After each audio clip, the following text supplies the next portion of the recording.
In today's video, I'm jumping on the end of year lists bandwagon and I'm going to talk through my top running shoes of 2025. So these are the top 3 trainers I've personally worn in 2025, as well as my bust of the year and also some honourable mentions. These shoes may not have necessarily been released in 2025, but they are still widely available and some now at a heavy discount compared to what they cost when they were released. Even those released in 2025 can now be found at a decent discount compared to when they were first released. This list is personal to me, and by that I mean trainers that I have found work well for me. If you are new to the channel or just don't know much about the type of runner that I am, for some context, I am a 20-minute 5k, 41-minute 10k, 1 hour 38 half marathon and 3:56 full marathon runner. I also have flat arches, so shoes with a narrow midfoot don't really work for me.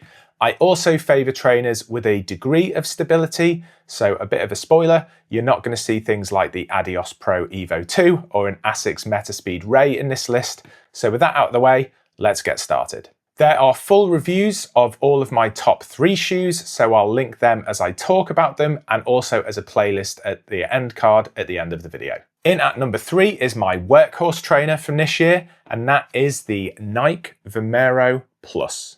For those who watch this channel regularly, you'll know that I loved the Nike Invincible 1 and 2, but I hated the 3. So I was relieved that Nike's first Vomero Plus, the successor to the Invincible, felt like it had returned to what made me love the original Invincibles so much. This has been my go-to trainer for most of my Amsterdam and Valencia marathon training block runs since coming back from injury in September, soaking up those mid to low paced miles. Sometimes I've swapped them out for other trainers, such as the Nike Pegasus Plus or the Puma Foreverrun Nitro 2, and also the Asics Superblast 2 and Novablast 5, but I've just found myself continually drawn back to the Vomero Plus. It's got a full ZoomX midsole and a 45mm stack height and a 10mm drop.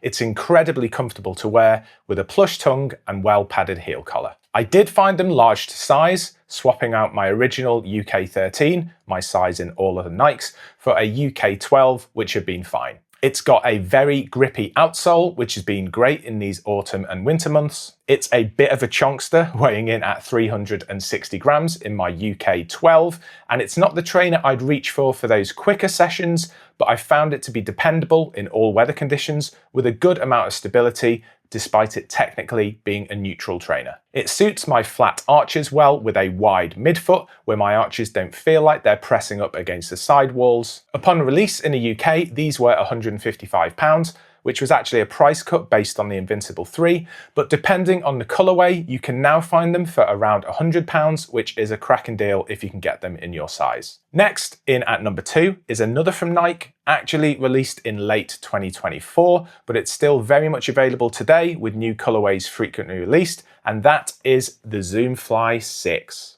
I haven't piled on the kilometres in this trainer this year, partly down to injury and not doing as many tempo and interval paces as a result, but every time I've worn this shoe, I've absolutely loved it. When I got this trainer, I was concerned it might be a bit Alpha and Vaporfly-esque with a midfoot too narrow for my flat arches, but I was relieved to find it was very comfortable and secure on the foot for me. They aren't the lightest trainer, weighing in at about 335 grams in my UK 13, but I can't say I would ever describe these as feeling heavy on the foot. They have a 40mm heel stack and an 8mm drop, and have a carbon plate sandwiched between a top layer of ZoomX and a bottom layer of SRO2 carrier foam for increased durability and to give them some stability. The biggest compliment that I can give for the Zoomfly 6 is that it was the trainer I chose for the Valencia Marathon earlier this month. That was down to a belief that even when in the latter stages of a marathon, when my form might get a little bit shitty,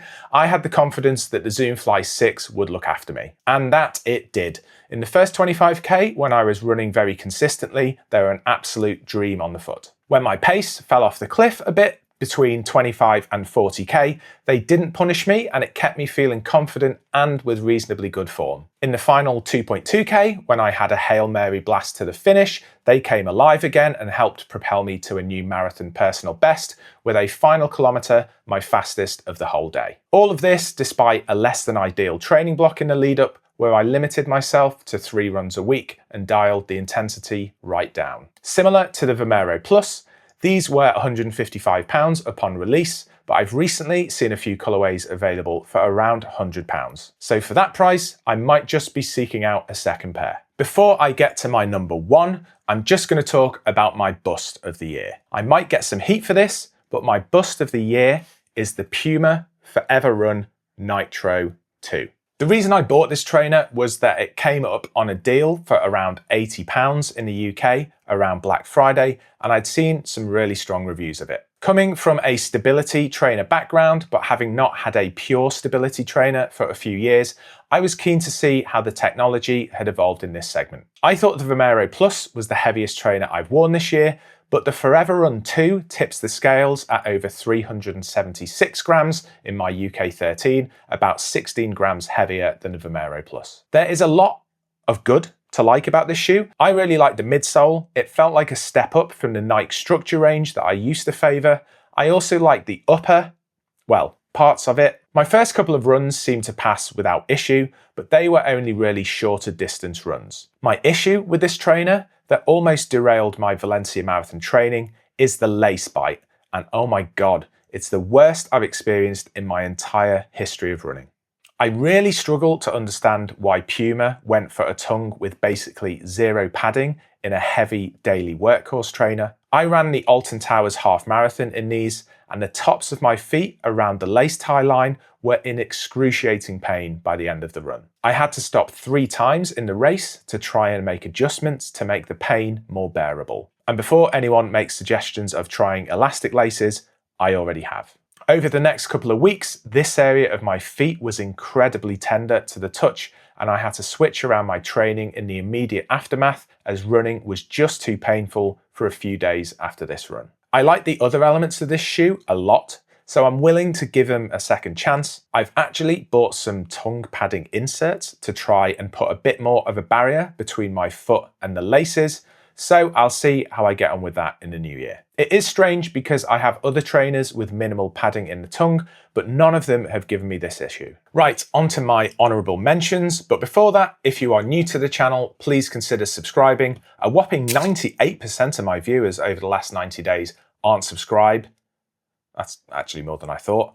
It really helps me buy and wear more shoes and other running tech so that I can hopefully review them and bring you my thoughts. If anyone is in the industry and wants to send me trainers or other running tech to review, my contact details are on the channel's main page. On to some honourable mentions. Firstly, the Asics Superblast 2, which I've also worn a lot this year.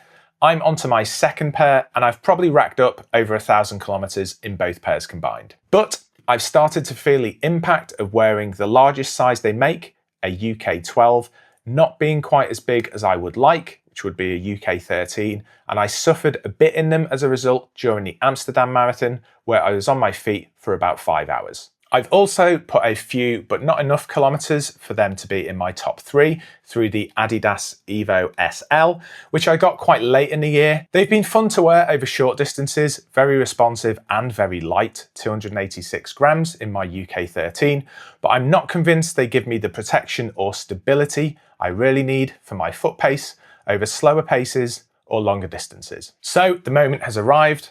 My running trainer of 2025 is actually a trainer that was released in mid-2023, but you can still buy it today at a heavy discount from its original price at release, and that is the Hoka Rocket X2. On release, this was a £220 shoe in the UK, but you can now get it for around £130, which I think is a steal. These trainers just work for me. They are wide enough in the midfoot for my flat arches, and are one of the only super shoes I've worn that I can say makes me feel confident at that top end speed without sacrificing on the stability front. None of my top 3 are technically stability shoes, but they provide stability good enough for my needs. In 2025, the Hoka Rocket X2 was on my feet for my 2 5K PBs, both the only times I've ever gone sub 20 minutes. They were also on my feet for my 10K and my half marathon personal bests as well, where I smashed my previous personal bests. It was honestly a bit of a coin toss between these and the Zoomfly 6 for my shoe of the year winner, but as the Hokas took me to more PBs in 2025, I felt on balance I had to go for them. They aren't the perfect trainer though. At 298 grams in my UK 13.5, to me they still feel super light on the foot, but even the Adidas Evo SL now come in lighter than the Rocket X2, which just shows how quickly shoe technology is evolving. Also, in my experience wearing this trainer over the last couple of years, and having worn them for the Paris Marathon in 2024, I decided they aren't the best choice for me on full marathon day. I do feel when my form starts to break down on those really long runs and when the pace drops off, the Rocket X2 don't quite give me the confidence and security I need, which is why they top out at the half marathon distance for me now. But that's where these, in combination with the Zoomfly 6, have been a really good combo for me. I'm onto my second pair of the Rocket X2s now, which are reserved for race day, with my first pair taking up those interval session training runs. I am keen to try the Rocket X3, which have shed a little bit of the weight, but with no one sending me shoes to review yet, I can't really justify them when the X2s are still performing so well. However, the X3s have started to crop up for around £150 in the UK, which I must admit has got me tempted. Now on to 2026 and what I'm looking forward to. I'm really looking forward to getting out in the Asics Megablasts, which I finally got hold of when they released this Ecodene green colorway, and Asics also decided to make them available in my size. As I mentioned earlier, I wore quite a few iterations of the Nike Structure series, and I'm looking forward to the Structure Plus in February, and also the Structure Premium, I think later in 2026. The Saucony Tempest 3 also has me quite intrigued. So that's it. Let me know your best and bust shoes of the year down in the comments. And if you are a flat-footed runner like me, let me know what other shoes you think I should try. Also, let me know what you're looking forward to in 2026. Remember to give this video a like, subscribe to the channel, and I'll see you next time. See ya.